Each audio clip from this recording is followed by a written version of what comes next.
Hello viewers, and welcome to the next show where we untangle the intricate web of topical politics and socio-economic issues, aiming at finding answers for the general public in Zimbabwe and abroad.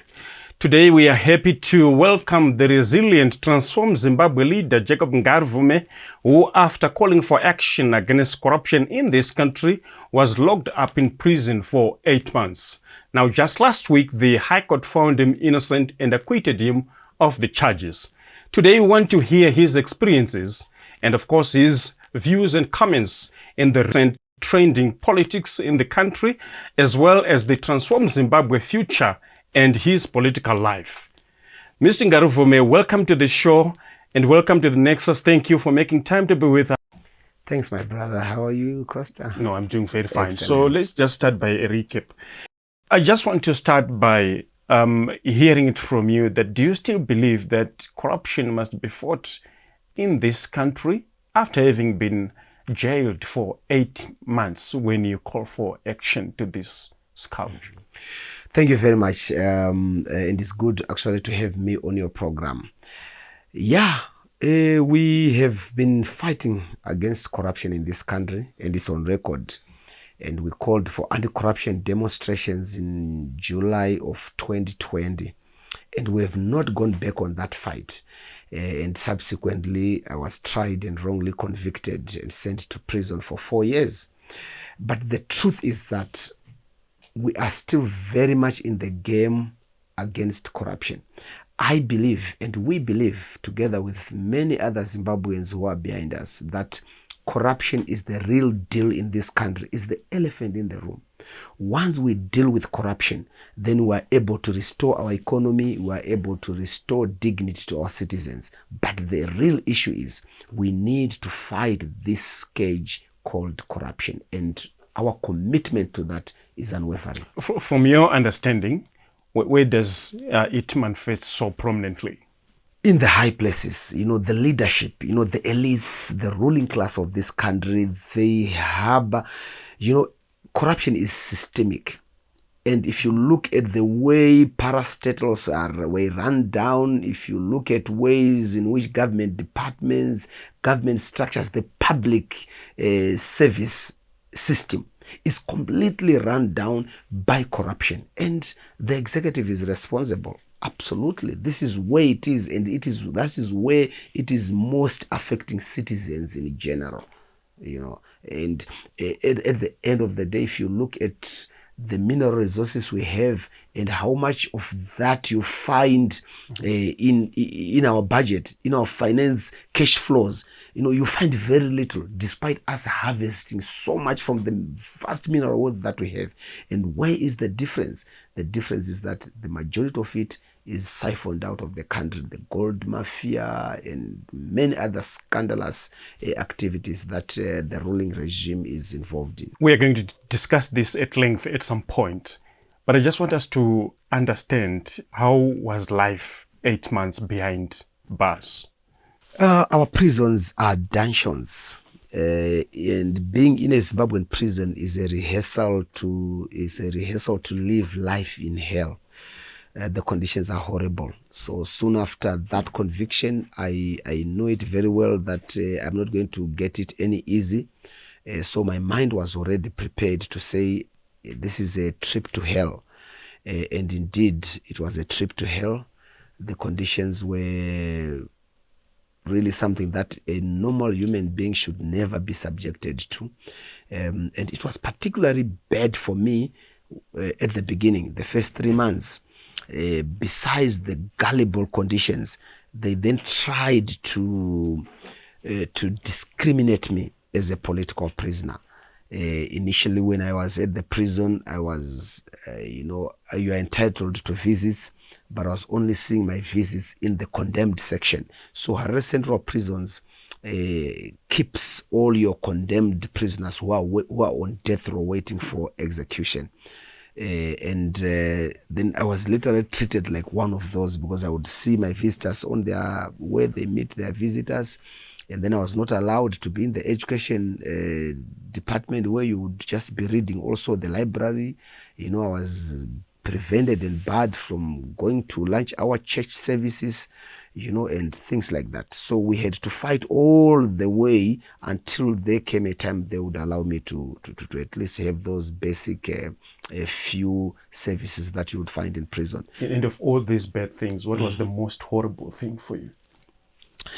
When you are in prison, one thing that actually came out with me is to look at the poverty and the poverty of the prisoner in general. The prisoner is a very poor person. You have got very poor quality food, the worst quality food that you can talk of. Cabbages are just boiled, little salt, no cooking oil, no tomatoes, no nothing. So it's just boiling relish, and then people are fed on that. And as a result, how many meals are you having? 2 meals a day. One at 10 o'clock and then another at 2 o'clock. So those are the only 2 meals that you have. And though both are starch meals, suds are served with boiled cabbage, and in very few occasions, boiled beans, So that's what you basically eat. And as a result, some inmates started to peel off their skin. The disease called pellagra, which is caused by deficiency of fat in the body. So the body system would begin to try to create fat by disintegrating your skin and eating into your skin. So I saw people's skin peel off, and it was unbelievable. It was horrible, I tell you. Yeah, that to me stands out. Mm-hmm. So the food itself was horrible. It was. And you guys just having 2 meals. Mm-hmm. The last one at 2 p.m. and you go to bed. So you are locked up 17 hours a day. From 3 p.m. you are locked up until 8 a.m. the following day. And so 17 hours locked up, then 7 hours you are outside. I mean, within the perimeters of the prison, and it's so intimidating. The walls and everything. That lack of freedom is so intimidating, and it is onto your mind. It hits hard on you as an individual. You reflect and say, so what's next? Where to from here? It's an effort to restrict you, to box you, to give you a certain perception of restriction and limit and power over you, which we refused absolutely at the end. So any issues with other prisoners? You are saying you were made to be classified under the sections of those who are on the death row. Did you have any issues with the other fellow inmates?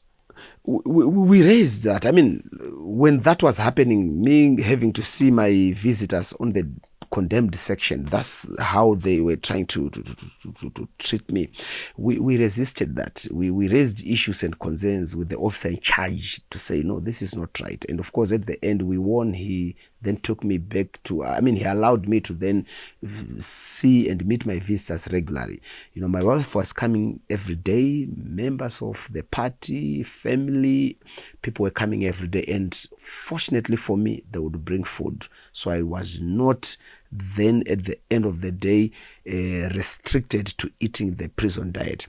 I was taking the prison diet also until there was a time when they served suds are prepared from rotten meal, and then half the people in our cells, they were affected by diarrhea, they had running stomachs, and then we literally slept on human waste that day because there are no functional toilets overnight for the 17 hours. So you just got to use a defunctional one single toilet for over 70 people in one room. And when that happened, everyone had a running stomach, and people ended up actually having to dispose just their human waste right on the floor. How is it like? Is it the bathroom is situated within the same space where you are sleeping? Of course, at the end, it's like, suppose we're talking of this room. At the top of the room would be your bathroom, just a single toilet, which is non-functional. There's no water. So the prisoners ordinarily say no one should use it overnight, because if you use it, you can't flush. But then when everyone has a running stomach, there's no choice. They've just got to relieve themselves on that toilet seat. And then it fills up. Because of that exactly. Situation. And then you begin using the floor as well. And then you wait until the following morning. until you can horrible. clear it. Yeah, so these are the conditions under which we lived. It's unacceptable. And then following morning, interestingly, Costa, it's not big news. It's nothing big. People clean up their messy and it's day as usual. Nobody makes an effort to fix the toilet, get some water into those rooms. At least you are there for 17 hours of your 24 hours a day. At least that's the place where you need to prepare. Make sure that there's running water, everything is okay. But it doesn't happen in prison in Zimbabwe. Very sad. It is indeed sad. Did you face maybe some threats? We also read on social media and in the press that some political people will be detained there. Some will have their life threatened. Some are being estranged.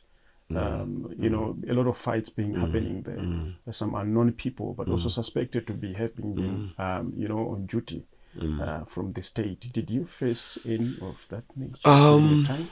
Right. I think I would be honest to say I didn't specifically face such. I mean, it's a community. The prison is a community. You know, there are officers who look after people.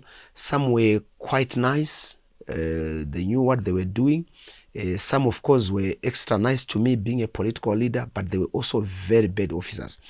I had a clash with a couple of officers, unfortunately. But of course, it ended well at the end because, you know, they were mediators. But, you know, some tried to bully me, but I resisted that with force. I mean, I would not, after all, allow anybody to try to bully me. But on the overall, I would say it's a mixed bag. Some good guys would also be warning you to be careful. I remember one other officer I met inside there when I was there. He said to me, Ngarivhume, please, wherever you are, keep your food with you and keep it safe. Don't even ever leave your food with anybody. Keep it with you, and you have a bucket where you put your food. And he said to me, let it be a cardinal rule until if you serve 4 years, please save 4 years with your food. Only eat food that you directly taking from your relatives. What compromise. Did that imply? It implied that somebody can compromise your food. Somebody can compromise your food and you could be in trouble. And of course, I kept that as a cardinal rule. My food was always on me, and I made sure that whenever I took food, it was always directly from my visitors. And with all this experience, do you think you can still go back again and say corruption must fall? 1,000,000 times. And now I do it with even more dignified strength and knowledge, because now you can't intimidate me with prison. I've been there. I can survive. I can make it.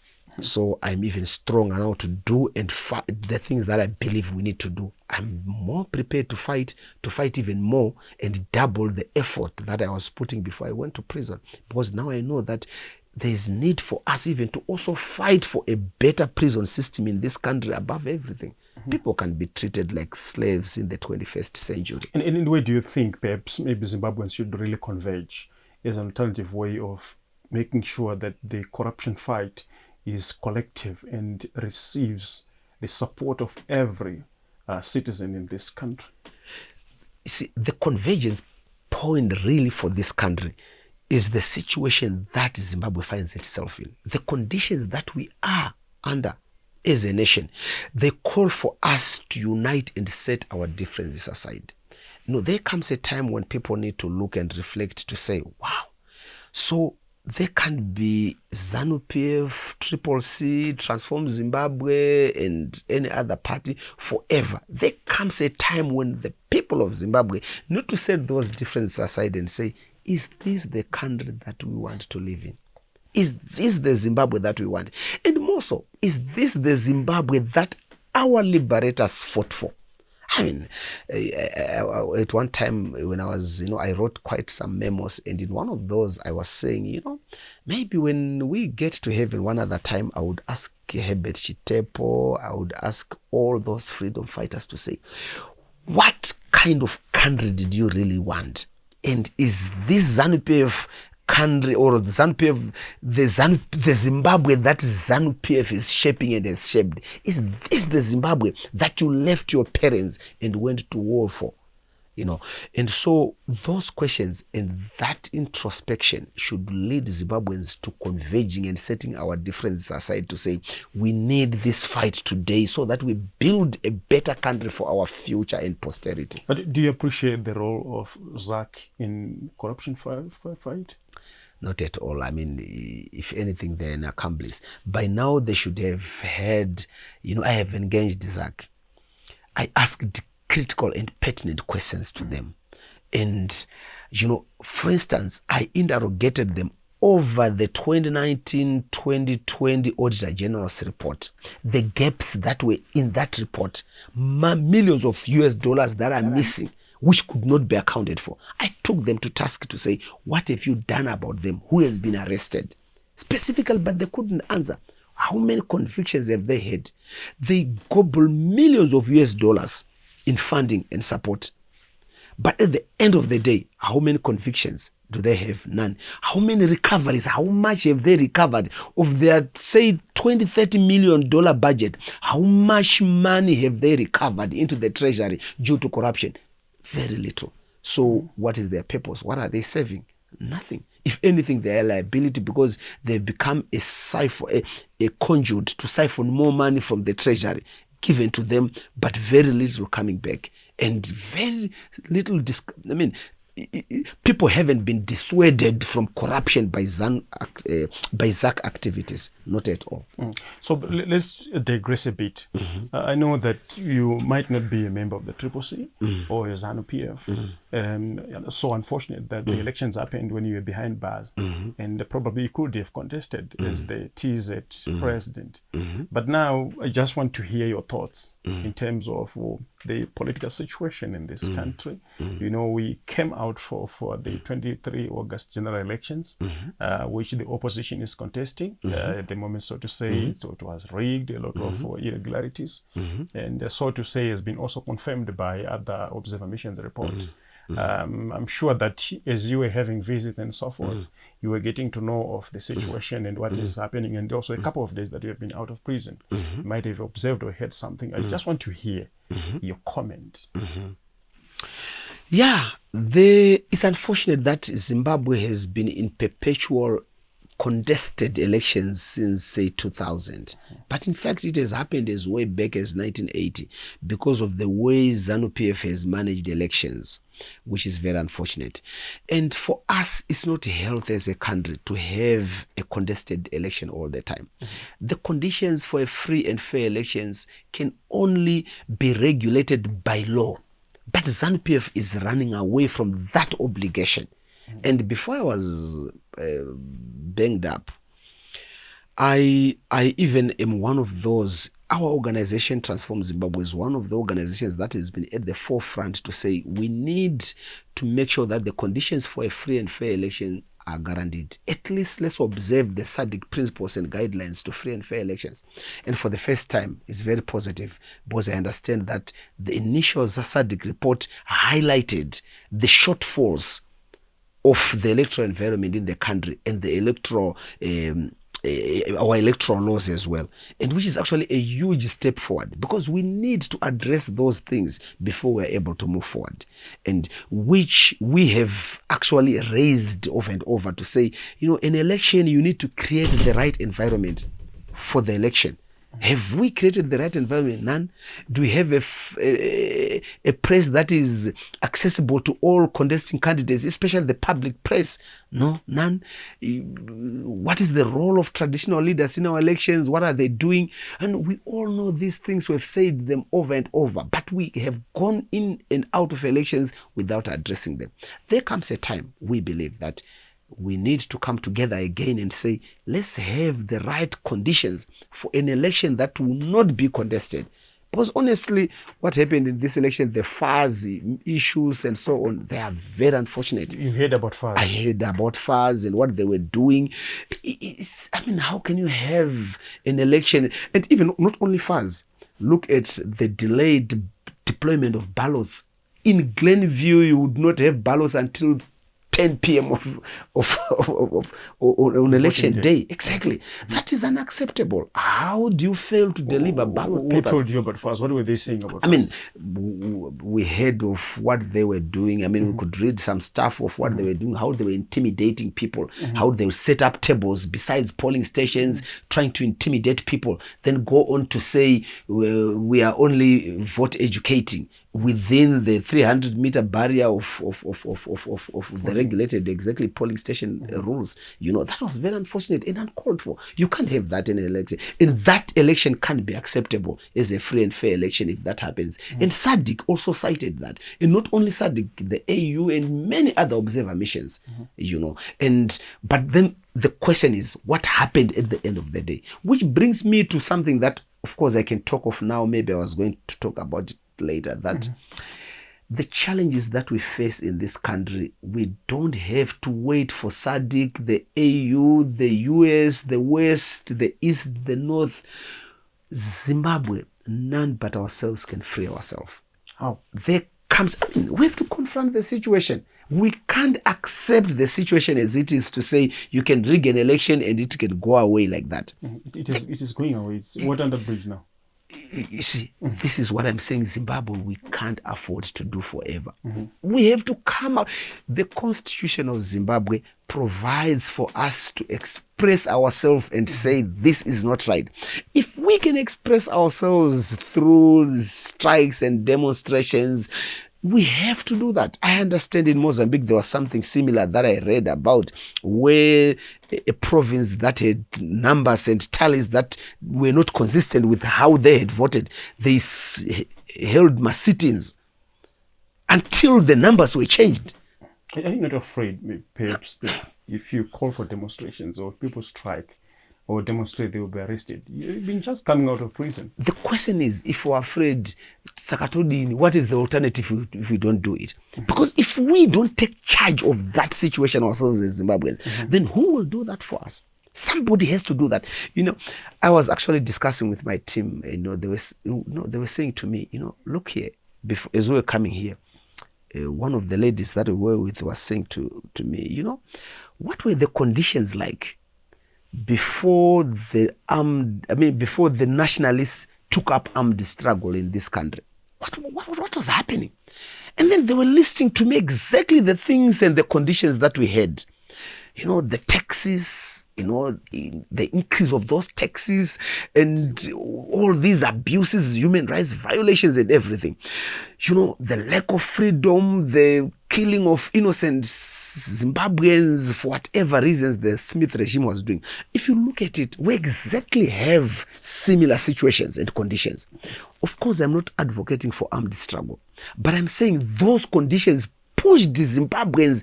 They were very young then, the Robert Mugabes, Herbert Chitepos, Joshua Nkomo, Mangena, Nikita. They were very young men and women, but they had to do something to correct that situation. But let me just, you look at the current situation right now, particularly in the opposition, there seem to be chaos. Do you think they can come out and launch a massive protest that can shake the state at this current state it is? For your own information, I believe ZANU-PF is responsible for maybe 60-70% of the chaos that you find in the opposition. They are absolutely responsible for it. But the opposition, maybe it's time for us to learn, to look back and learn from our forebears and our forefathers. There comes a time that people don't necessarily need to agree in order to work together.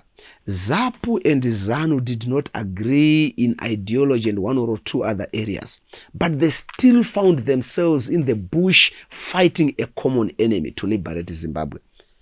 And of course, at the end, they could not even work together after the war. But there's a time that Zimbabweans, even if we differ, even if as Transform Zimbabwe leader, I may not agree with my compatriots elsewhere, be they in, say, NCA or wherever. But there's a time that we say, okay, even if you are Triple C, you are TZ, you are this, let's come together on the basics and do something. that until we get to such a point. And life is continuing to be difficult for the people of Zimbabwe. So I believe somebody needs to step forward and say, time to set differences aside. So I want to hear something because I want us to knit this conversation and your experience inside the prison. You guys were having conversations with other fellow inmates, right? Sure. And what was the reaction when ZEC announced President Mnangagwa and ZANU-PF as winners of the 2023 elections? I tell you, on that day, you know, people could not even take their food rations to eat. People, you know, you are locked up 3 p.m. The following, you see, people actually went to sleep early. Everybody was quiet because people knew exactly that with this man, nothing will change. And their hope and expectation is to say, there needs to come a time when there is change in this country. And there was so much pain. If you look at the pain that I found in prison when ED was declared winner, you then wonder, what's happening here? Why is there so much sadness, so much disgruntlement and unhappiness when a man is declared winner of an election? It shows the man probably stole that election, you know, and it shows that the man announcing himself winner is at variance, is not consistent with the expectation of the people of Zimbabwe.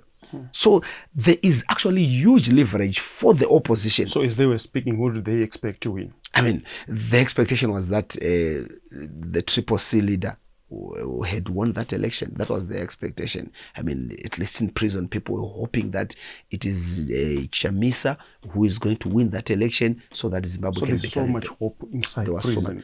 There was so much hope. If Nelson Chamisa win, things will change in this exactly. country. There was a lot. There was a lot of hope that, I mean, there's huge sense of disgruntlement and unhappiness towards ZANU-PF. And the hope and expectation is that at least someone in the opposition can win an election and set this country on the right course. Your brief comment on what is happening right now, the recalls, Chalang figure and so on. Or do you understand it yourself? How I would summarize it is, you know, the concept of separation of power, how it works is that there is need for independence between the executive, where your president is, and government and state and so on. There needs to be independence of the executive, of the judiciary, and the legislature. The legislature formulates the laws, regulates them. And then if there's dispute, your judiciary, and then of course your executive is in charge. And there's need for independence of those. But now what you see is that the judiciary is captured by the executive. It's clearly captured. This is what we have seen. Our experience has shown us the judiciary is captured. And now, not only are they posting on Twitter to say, because you have been released from prison, it's a confirmation that the judiciary is not captured. No. After 8 months, after imprisoning me for 8 months and I'm innocent, and then you say now they are independent because they've released me, not at all. But do you consider taking some measures against the state? Because I was speaking to your lawyer. We will sue them. We will sue them. If that can be a way to slow them down, then we'll do that. But let me just finish off on commenting about the Shabang debacle. So now you have the recourse. What the recourse are doing is now, despite the capture of the judiciary, now they are also coming to the legislature. They want to change the composition of the legislature. People elected members of parliament, councillors, and so on. And now they are going to change that. They want to influence and change it so that either they achieve the 2/3 majority so that they can push for a third term for ED, which will resist again. We will resist too bad. We will resist. You know. So now they want to compromise the legislature. And it's unfortunate. In other words, they are kicking democracy right out of the window. They are kicking it through the window. And it's unfortunate. And they do it so shamelessly. There is no shame. There is no skin. ZANU-PF just goes in there, recalls people who have been elected. They hold sham by-elections where instead of 25,000-30,000 people voting, 1,000 people vote, and then they declare themselves winners. Some say it's purely an opposition issue internally. How does ZANU-PF come in? No. I mean, they're the ones who are recalling. The recalls are coming from ZANU-PF Speaker of Parliament. He knows they are illegal. And I understand understand when I was in prison that the MD, somebody wrote a letter also recalling some MPs from ZANU-PF, and then they ignored it. Why do they ignore it if they listen to just an individual coming to say, I'm now official secretary just general like of you can write a letter to him and say, I'm recalling and then he listens. I'm recalling who else are the MPs from ZANU-PF. Exactly. And then somebody, it's read in parliament. You see, it shows how disgusting and devious our politicians can be. You know, it's like they don't want to accept the fact that you can have opposition. You know, ED wants to portray an image of a monster who brooks no opposition, who doesn't want to work with anybody who opposes him except himself. That is unacceptable, and that is poor kind of leadership, which Zimbabwe never wants, and we'll go nowhere with that. We'll never grow as a nation as long as they believe that they need to decimate anything which speaks against it. You know, if you elect them to parliament, you recall them. If you feel they're a threat before elections, you jail them, you bang them up like they did to me and Job Sikala, and then we're in prison throughout all the electoral processes because they know we'll speak out to injustice. That is unacceptable. What is a word of advice to Nelson Chamisa? I would rather prefer actually to give that word of advice to him personally and more privately, but I have a couple of ways that I am going to share with him. Sure. Yeah, we want to close this discussion, but before we do that, we also want to understand in the context of what is happening right now in this country, what is the future of Transform Zimbabwe, which didn't participate in the 2023 elections. What is the future of your party and yourself? One of the things that Transform Zimbabwe has come to understand and believe is that we want a Zimbabwe that is pulling together, especially in terms of the opposition. We want a Zimbabwe that is ready to pull together to fight the common enemy, which is ZANU-PF and their dictatorship that they've imposed upon this country. We believe absolutely that we need Zimbabwean opposition pulling something broader and bigger. I mean, if this comes down and boils down to individuals within the opposition trying to do different issues and activities, it won't work. It absolutely won't work. What we need is an initiative that brings everybody together, that pulls everyone together. And Transform Zimbabwe is really ready to work under such an environment. You know, we need to galvanize opposition political parties, and we need to identify the common issues that put us together, just like we did with the anti-corruption drive. We understood that, you know, in as much as we may be of different political backgrounds and persuasions, but if we have issues that bring us together, like the anti-corruption drive that we led as Transform Zimbabwe, then that becomes the real game changer in this country. So that we rather focus on the things that unite us than those that divide us. And the things that would unite us always are the issues. The issues are common to everybody. Even people within ZANU-PF are suffering from the corruption that is coming from their political party or the party that they believe in. So they need to come back. When we talk about the fight against corruption, they need to come back, to come on board. And of course, you talk of the recourse, for instance. Everyone needs to condemn it, whether you are in Triple C or outside Triple C, ZANU-PF outside. I mean, that which is not right is not right if it is happening and when it is happening. And the Zimbabweans need to step forward. This is where we see Transform Zimbabwe coming in. We need to re-galvanize the party. We need to build a strong, solid political movement that can tackle the issues and that can win the majority support of the people of Zimbabwe. Whether we do that as an individual political party or coalescing and working with others, we are prepared. What we want is for the people of Zimbabwe to have an opportunity to express themselves and fight the dictatorship we have in this country and set our country on course. That is where our attention is as a political party. Mr. Ngarivhume, thank you so much for talking to us. It was great. Thank you, viewers. You've heard it from Transform Zimbabwe President Jacob Ngarivhume. who was just released a couple of days ago, who spent 8 months behind bars after wrongfully convicted, as the High Court founding just last week. Until next time, thank you.